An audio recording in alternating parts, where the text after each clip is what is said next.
एक बार फिर से स्वागत है आप सभी लोगों का यूके ट्रिपल एसएससी की assistant accountant online lecture series में। कल हम लोगों ने आपके लिए 3 इनकम टैक्स के बेसिक कॉन्सेप्ट्स के बेसिस पर लेक्चर डाले थे।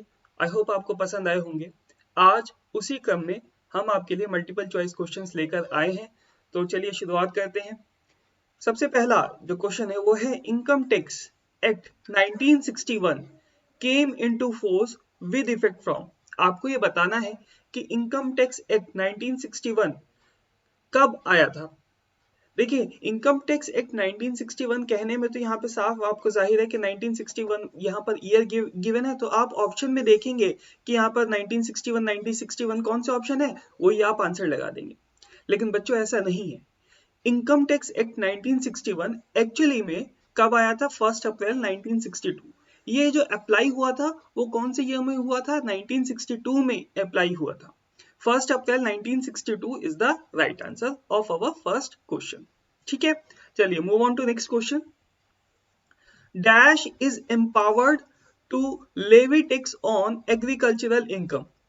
इनमें से दिए गए ऑप्शंस में से कौन से गवर्नमेंट कमिश्नर प्रेसिडेंट हमारे एग्रीकल्चरल इनकम पर टैक्स लगा सकती है? किसको अधिकार दिया गया है? देखिए, कॉन्स्टिट्यूशन में सेंट्रल गवर्नमेंट को कोई भी अधिकार नहीं दिया गया है कि वो एग्रीकल्चरल इनकम पर टैक्स लगा सके, और ज्यादातर एग्रीकल्चरल इनकम पर कोई भी टैक्स नहीं लगता। लेकिन अगर कोई टैक्स लगा सकता है एग्रीकल्चरल इनकम पर तो वो केवल स्टेट गवर्नमेंट है। तो इसका सही आंसर क्या हो जाएगा आपका? Option B, state government. ठीक है, next. Income tax is charged in. Income tax कौन से दिए गए ईयर में चार्ज किया जाता है? Option A financial year, option B assessment year, option C previous year, option D accounting year. बच्चों, हम अकाउंटिंग की भाषा में कल एक कॉन्सेप्ट यूज करते हैं जिसे हम बोलते हैं क्या? Assessment year. असेसमेंट ईयर वो ईयर होता है जिसमें कि किसी भी एक इंडिविजुअल की इनकम को प्रीवियस ईयर में उसने कितना कमाया वो एसेस किया जाता है, और उसके आधार पे करंट ईयर के टैक्स रेट के हिसाब से हम उस पे इनकम टैक्स चार्ज करते हैं। तो एक्चुअली में इनकम टैक्स जो चार्ज किया जाता है वो असेसमेंट ईयर में चार्ज किया जाता है। तो ऑप्शन बी असेसमेंट ईयर इसका सही आंसर हमारा हो जाएगा। ठीक है ना? एज पर सेक्शन 2 क्लॉज 31, जिन बच्चों ने मेरे लेक्चर देखे उनको पता होगा कि सेक्शन 2 क्लॉज 31 में पर्सन की डेफिनेशन दी गई है। यहाँ पे आपको नोट करने वाली बात यह है कि सेक्शन भी पूछ लिए जाते हैं कि कौन से सेक्शन में पर्सन की डेफिनेशन गिवन है। तो यहाँ पर as per section 2 clause number 31 the following is not included in the definition of person. इनमें से क्या इंक्लूड नहीं किया जाता? ये एक बहुत ही एक ट्विस्ट वाला क्वेश्चन है। देखिए, पर्सन में हम एक इंडिविजुअल को भी इंक्लूड करते हैं, एक हिंदू अनडिवाइडेड फैमिली को भी इंक्लूड करते हैं, एक कंपनी को भी इंक्लूड करते हैं, और माइनर भी अगर देखा जाए तो वो हमारा इंडिविजुअल में ही आ जाता है।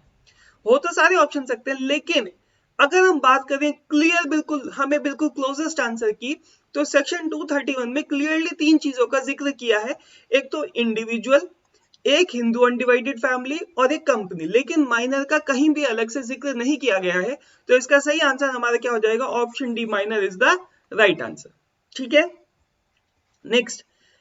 Every SSC is a person and but every, अब हमें बताना डैश यहां पे आगे क्या होगा। एवरी ऑप्शन है every person is also an SSC, every person is not an SSC, an individual is always an SSC, A Hindu undivided family is always an SSC.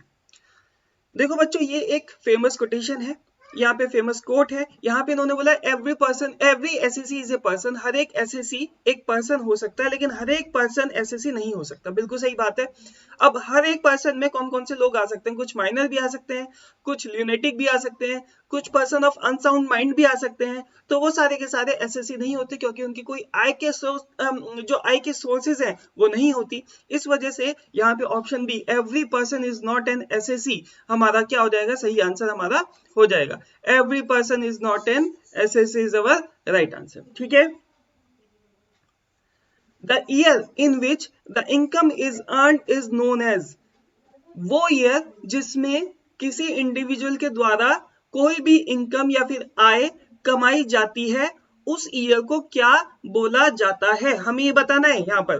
तो सबसे पहले देखिए, option A previous year, option B financial year, option C both and B, option D none of the above. जिस year में income कोई भी individual कमाता है उस ईयर को हम अपना प्रीवियस ईयर कहते हैं। प्रीवियस ईयर की इनकम को ही एसेस किया जाता है करंट ईयर में, और उस पर करंट ईयर के दर के हिसाब से हम प्रीवियस ईयर की इनकम पर इनकम टैक्स चार्ज करते हैं, ठीक है ना। तो यहाँ पे इसका सही आंसर हमारा क्या हो जाएगा, option A previous year is the right answer. Under the Income Tax Act, next question, under the Income Tax Act 1961, the term SSE means a person. Income tax act 1961 के अकॉर्डिंग हमारा SSC कौन होता है, हमें ये बताना है।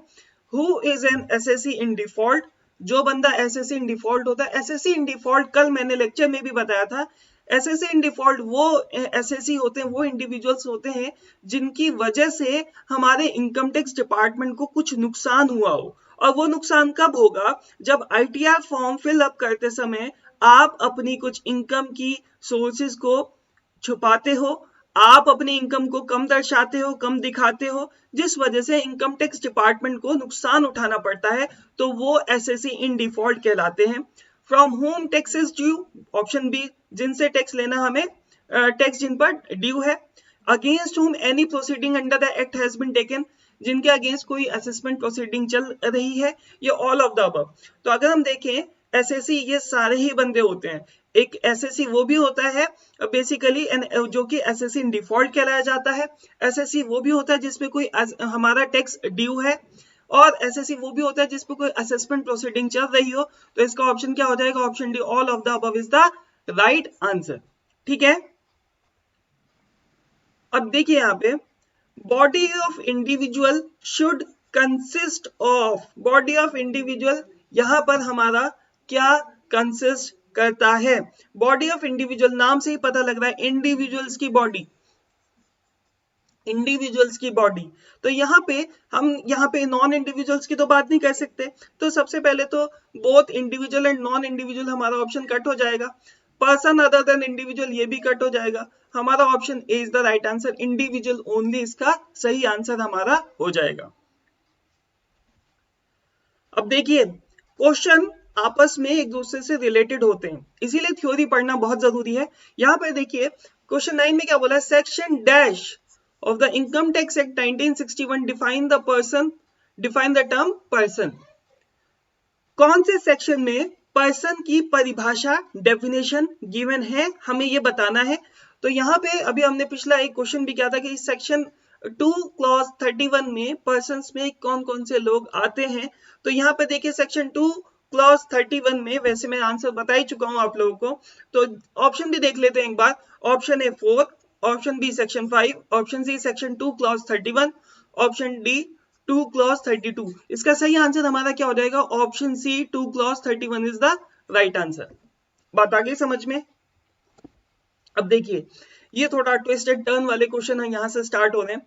Doctor Ashok commenced medical practice on 1 September 2018. The previous year for the profession for the assessment year 2019-20 would be, कोई अशोक बंदा है, उसने अपनी मेडिकल प्रैक्टिस स्टार्ट की, ठीक है, 1 सितंबर 2018 से स्टार्ट की। प्रीवियस ईयर हमें बताना है कि 2019-20 के लिए प्रीवियस ईयर हमारा कौन सा होगा। तो ऑप्शन देखिए यहाँ पे, ऑप्शन है 1 अप्रैल 2018 टू 31 मार्च 2019। आप एक बात बताइए, अशोक ने मेडिकल प्रैक्टिस कब स्टार्ट की, 1 सितंबर में, तो 1 अप्रैल तो आ ही नहीं सकता।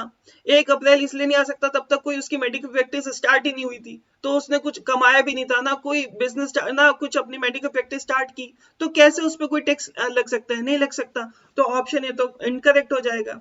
देन उसके बाद 1 सितंबर 2018 टू 31 मार्च 2019, बिल्कुल सही। देखिए चाहे हम कोई भी टैक्स जब भी लगाते हैं किसी इंडिविजुअल की इनकम पर, वो तब से लगाते हैं जब उसने कोई कार्य, कोई बिजनेस, कोई प्रोफेशन अपने स्टार्ट किया हो। उसने स्टार्ट किया है 1 सितंबर 2018 से, तो हम उस पे टैक्स जो है वो चार्ज करेंगे 1 सितंबर 2018 से। और एक यहाँ पर नोट करने वाली बात यह है कि हमारा जो ईयर एंड होगा, फाइनेंशियल ईयर, वो हमारा 31 मार्च 2019 को ही एंड होगा, उसमें कोई भी चेंज नहीं होगा। तो इसका सही आंसर हमारा क्या हो जाएगा, option B 1 September 2018 to 31st March 2019 is our right answer. Now, next question, income tax in India is charged at the rate prescribed by. Income tax जो इंडिया में लगाया जाता है वो किस हिसाब से, कौन से दरों के हिसाब से, जो किस एक्ट में, मतलब एक तरीके से वो जो एक्ट हैं, जो दरें हैं, वो कौन सी किस बॉडी के अकॉर्डिंग, कौन से एक्ट के अकॉर्डिंग इंडिया में लगाए जाते हैं, डिसाइड किए जाते हैं। आप इसको, इस क्वेश्चन को इस तरीके से समझिए। तो सबसे पहले देखिए, the finance act of the assessment year, the income tax act 1961, the Central Board of Direct Taxes, the Finance Act of the previous year।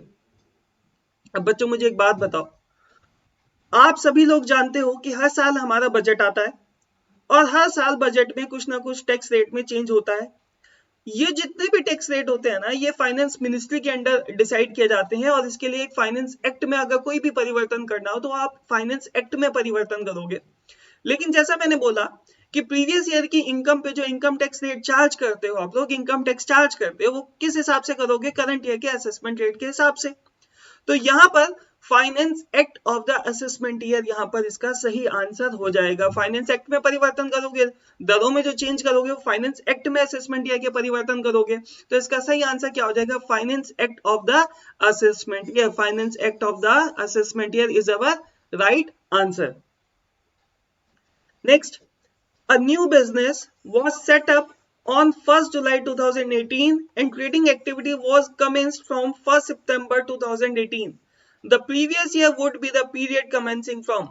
बच्चों एक चीज यहाँ पे याद रखना, हमेशा याद रखना, इस तरीके के क्वेश्चन अगर आते हैं तो बस आपने एक चीज डिसाइड कर लेनी है, हमें वो डेट लेनी है। अगर प्रीवियस ईयर पूछा जाए कि प्रीवियस ईयर कौन सा माना जाएगा, हम प्रीवियस ईयर के लिए वो डेट देखेंगे जहां से कोई बिजनेस या कोई प्रोफेशन या किसी बंदे ने अपनी प्रैक्टिस शुरू की। हमें मतलब नहीं है उसने कारोबार, उसका बिजनेस हुआ नहीं हुआ, उसको प्रॉफिट नुकसान हुआ नहीं हुआ, लेकिन जिस दिन से उसने बिजनेस को शुरू किया हम वो डेट लेंगे और हमारा फाइनेंशियल ईयर हमेशा की तरह 31 मार्च को ही खत्म होगा। तो यहाँ पर देखिए कब शुरू किया उसने बिजनेस, 1 जुलाई 2018 को, और बेसिकली तो हमारा हम देखेंगे 1 जुलाई, पहली डेट तो हो गई 1 जुलाई 2018, और कब खत्म होगा? 31 मार्च 2019 को। तो इसका सही आंसर हमारा क्या हो जाएगा? Option B, 1 July 2018 to 31 March 2019 is our right answer. ठीक है, अब इसके बाद देखिए यहाँ पे बात करते हैं, normal rate of income tax are prescribed in the. जो नॉर्मल रेट इनकम टैक्स के होते हैं वो कहाँ प्रिस्क्राइब किए जाते हैं? तो जैसा अभी पिछले क्वेश्चन में भी हमने डिसाइड किया कि कोई भी चेंज अगर आपने करना होता है इनकम टैक्स के रेट्स में तो वो आप फाइनेंस एक्ट में ही चेंज करते हो। किस में चेंज करते हो? फाइनेंस एक्ट में।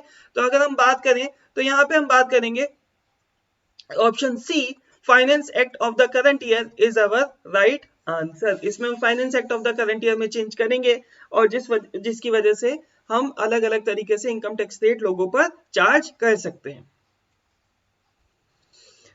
अब देखिए, according to section 2 clause 24 definition of income is, हम देखिए यहाँ पे बात करें सेक्शन 2 क्लॉज 24, इनकम की जो डेफिनेशन है ना वो सेक्शन 2 क्लॉज 24 में गिवन है। पहले तो यही बात याद कर लो, ठीक है। इसी ऑब्जेक्टिव में से 2 एमसीक्यू आपके तैयार हो गए। इस दूसरा एमसीक्यू क्या तैयार हो गया कि इनकम की डेफिनेशन कौन से एक्ट में दी गई है, तो वो सेक्शन 2 क्लॉज नंबर 24 में गिवन है। Definition of income according to section 2 clause 24, definition of income is inclusive in nature, exhaustive in nature, exclusive in nature, descriptive in nature। बच्चों देखो, वैसे आपको एक बात बता दूं, इनकम टैक्स एक्ट 1961 में कोई भी इनकम की एक कंप्लीट डेफिनेशन नहीं दी है। इनकम में कोई भी चीज आ सकती है जो जिससे कि एक साल में वो बिजनेस प्रोफेशन या किसी भी चीज से हो रही है कुछ ना कुछ आय, जितने अलग अलग तरीके की आय जो भी हो रही है ना वो सारी इनकम में आती है। तो एक कोई पर्टिकुलर डेफिनेशन नहीं गिवन है, इसलिए इनकम की जो डेफिनेशन हमेशा होती है वो इंक्लूसिव इन नेचर होती है। कैसी होती है? Inclusive in nature. बात आ गई समझ में? ठीक है, अब बात करते हैं next, income under section 2 clause 24 includes the profits and gains of A banking business carried on by a cooperative society with its members, any advance money forfeited in the course of negotiations for transfer of capital asset, choose the correct option with reference to the above statement। इन दोनों statement में से income कौन सी होती है? तो देखिए कोई भी profit of gain banking business जो भी कमा रही है, जो रन किए जा रहे हैं कोऑपरेटिव सोसाइटी से, वो भी इनकम में आती है। कोई भी एडवांस मनी किसी की जब्त कर ली गई in the course of negotiation for transfer of capital asset, वो भी हमारी इनकम में आती है। तो इसका सही आंसर हमारा क्या हो जाएगा? Both first and second is the right answer. अब ये तो बच्चों वाला क्वेश्चन है, बिल्कुल बच्चों वाला क्वेश्चन। इसमें बताइए फटाफट, there are dash heads of income under the income tax act. Income tax act में कितने हमारे हेड्स होते हैं? तो बेसिकली हमारे 5 हेड होते हैं, ठीक है ना, हमारे 5 हेड होते हैं, ये आपको पता होगा, ठीक है। फटाफट मैं आपके लिए छोड़ के जा रहा हूं, मुझे कमेंट सेक्शन में बताइएगा कि वो 5 हेड कौन कौन से होते हैं हमारे। मैंने बता दिया कि इसका सही आंसर क्या है हमारा 5। आपको बताना है कि वो 5 हेड कौन कौन से होते हैं, कमेंट सेक्शन में मेरे को नाम बताइएगा, ठीक है ना। तो इसका सही आंसर है हमारा ऑप्शन बी 5, ठीक है। Next, the term income includes the following types of income. Income में हमारी 2 तरीके की इनकम आती है, वो हमें बतानी कौन कौन सी होंगी। लीगल होगी, इलीगल होगी, लीगल और इलीगल बोथ होगी, नन ऑफ द अबव। देखिए इनकम अगर किसी भी तरीके से आपको हो रही है ना, चाहे वो लीगल नेचर की है चाहे वो इलीगल नेचर की है, वो दोनों ही इनकम टैक्स की बेसिकली इनकम टैक्स उस पर चार्ज किया जाएगा। बल्कि इलीगल इनकम पे तो देखेंगे उस पर तो और ज्यादा सरकार कोशिश करती है कि और ज्यादा चार्ज किया जाए, भाई इन्होंने छुपाया था हमसे पैसा, हम इस पे और इनकम टैक्स चार्ज करेंगे। तो इसका सही आंसर क्या हो जाएगा हमारा? लीगल और इलीगल बोथ, ठीक है। Next, AB and company received 2 lakh as compensation from CD and company for premature termination of contract of agency. Amount so received is, देखिए ये कैपिटल रिसिप्ट और रेवेन्यू रिसिप्ट हमने पहले पढ़ रखा है, मेरे जो भी ऑफलाइन वाले मोड वाले बच्चे हैं जिन्होंने मेरे से पढ़ा है, ये क्वेश्चन है कैपिटल रिसिप्ट पे बेस्ड। देखिए ABC company receive 2 lakh as compensation from CD company for premature termination of agency. पहली बात तो ये वन टाइम पेमेंट है, और इससे कोई भी मतलब एक तरीके से इसमें कोई एडिशन नहीं हो रहा, हमारे बिजनेस में कुछ नहीं हो रहा। तो इसका सही आंसर क्या हो जाएगा? It is a kind of like capital receipt and which is taxable, ठीक है ना। Next, which of the following is included in taxable income? Which of the following is included in taxable income? Taxable income में क्या include किया जाएगा? Income from smuggling activity illegal है, include किया जाएगा। कैजुअल इनकम आजकल मैंने बताया था कि पूरी तरीके से टैक्सेबल होती है, ये भी इंक्लूड किया जाएगा। इनकम रिसीव्ड इन काइंड, ये भी इंक्लूड किया जाएगा। तो इसका सही आंसर क्या हो जाएगा? All of the above is the right answer. Next, income tax in India is charged at rate prescribed bye, ये तो मैंने बता ही दिया आपको, कई बार बताया, 2 MCQ हमने इसी पे बेसिस पे मतलब इसके बेसिस पे डिस्कस किए। तो इसका सही आंसर क्या है? Finance act is the right answer. तो ये थे आज मेरे इनकम टैक्स के बेसिक कॉन्सेप्ट्स के बेसिस पर कुछ MCQ। इसी तरीके से मैं लेक्चर लाता रहूंगा, जैसे जैसे लेक्चर कंप्लीट करते रहेंगे उसके साथ साथ हम MCQ भी करते चलेंगे, क्योंकि फिर वो आसानी होती है समझने में। तो अगर आपको अच्छा लगे तो लाइक शेयर और सब्सक्राइब कर देना, और अपने दोस्तों के साथ भी शेयर करना, क्योंकि नॉलेज शेयर करने से हमेशा बढ़ती है, कम नहीं होती। Thank you.